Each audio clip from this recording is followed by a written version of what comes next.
میرا نام بھی محمد عاطف بیگ ہے. شروع دن سے میں اعکاس کے کاریوں میں شامل ہوں. پمفلیٹ پہ چھپا کرتا تھا. ابھی آپ نے درس میں ہمیشہ بیان کیا ہے کہ کوئی بھی تحریک جو ہے وہ اپنا اصل رنگ نہیں دھارتی جب تک کہ اس کے اوپوننٹ سے اس کا جو مقابلہ ہے وہ نہیں ہوتا پوری فورس کے ساتھ. تب اس کے جو بیسک کنسیپٹ ہے جس کو ساسے دین کے نام سے ہم تعبیر کرتے ہیں وہ کلیئر ہوتے ہیں. تو یہ جو اسلام میں اس وقت جو سچویشن جاری ہے اس میں اوپوننٹ سے جب مقابلہ ہو اور وہ ہے کشمکش روز اور ڈیلی ہے, کیا وہ یہ صورت دھار چکی ہے جو کہ گروپ کا خیال بھی ہے کہ اب تلوار اٹھا لینی چاہیے یا گن اٹھا لینی چاہیے؟ کیا یہ اس نقش پہ آ گئی ہے کہ ابھی جو کام ابھی جو آپ نے پورے لیکچر میں یا اعکاس کی تحریر میں جو ہے وہ ہی ابھی کنٹینیو کرنا چاہیے؟ بس یہ چھوٹا اس کا جو مناسب ترین جو مطلب ہے کہ اور متوازن ترین جو ایکویشن ہو سکتی ہے مطلب اس چیز کی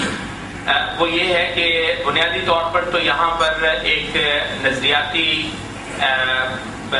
جو ہے نا اسلام کی جو آن سلاٹ ہے, جو ایک اسلام کا جو ایک اقدام ہے نظریاتی,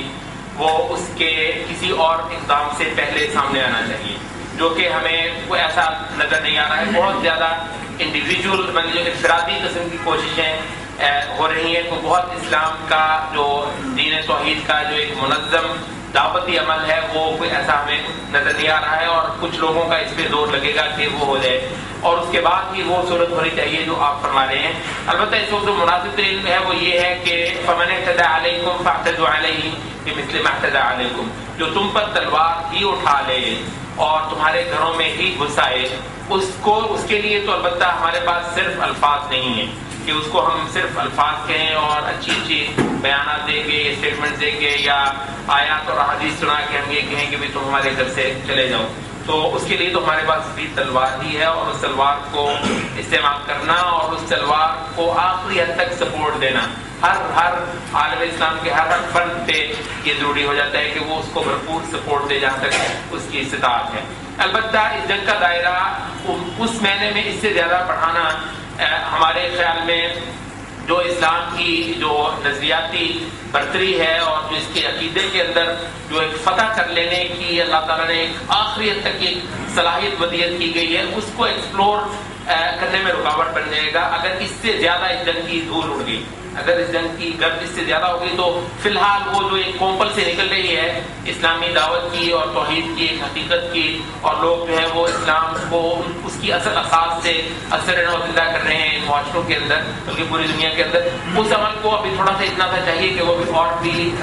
جوان بنے. اور اس کے بعد پھر جو بھی اللہ تعالیٰ نے کرنا, لگتا تو یہی ہے کہ اس وقت جو گلوبلائزیشن کی ایک ضرورت ہو رہی ہے اس نے آخر کار بیٹھنا تو اسلام ہی کی کروٹ, اسلام ہی کی جو ہے نا کروٹ پہ اس نے آخر کار بیٹھنا ہے. اس کے علاوہ اس گلوبلائزیشن کا کوئی اینڈ نہیں ہے, کوئی آخری انجام نہیں سوائے اس کے کہ پوری دنیا شگفتہ کو جو نبی صلی اللہ علیہ وسلم کی حدیث میں ہے نا کہ لا يبقى على ظهر الارض بيت مدر ولا وبر الا ادخله الله الاسلام بعز عزيز او ذل ذلیل, کہ اس روئے زمین پر کوئی ایک گھر باقی نہیں رہے گا مگر اس کے اندر اللہ اسلام کو داخل کر کے رہے گا بعز عزیز و ذل ذلیل, عزت والا جس کو عزت کی چاہت ہو اس کو عزت دے کے, اور جس کو ذلت کا حق کی طلب ہو اس کو ذلت دے کے. اللہ البتہ اسلام کا کلمہ ہر گھر میں داخل ہو کے رہے گا. اسلام کا کلمہ سے مراد دعوت نہیں بلکہ کلمہ سے مراد وہی کلمۃ اللہ علیہ اسلام کا بول بالا ہو کے تو ہو جائے گا. تو انشاءاللہ یہ جو گلوبلائزیشن کا جو عمل ہو رہا ہے اور پوری دنیا نظریاتی طور پہ اور ان کے سماجی اور تعلیمی طور پہ ایک ہونے جا رہی ہے,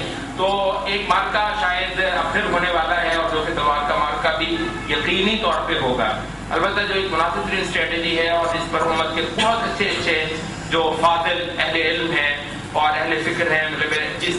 چیز کو وہ انڈورس کرتے ہیں وہ یہی ہے کہ اس وقت جو ہے جو تو آپ کے گھروں میں گھس آیا ہے اس کے لیے تو آپ تلوار ضرور استعمال کیجئے. البتہ اس سے بڑھ کے ابھی تھوڑا سا ٹائم اسلام کی اس قوت کو اٹھنے کے لیے دیجئے جو کہ آپ کی تلوار میں اصل جان ڈال دے گی, ورنہ اس وقت تلواریں ان کے پاس زیادہ ہیں, اس وقت ان کے پاس وہ چیزیں زیادہ ہیں. آپ اس ہتھیار کا تعین کیجئے جو ان کے پاس نہیں ہے, اور وہ ایسا ہے جو کوئی رکاوٹ پھر اس کو روک نہیں سکتی.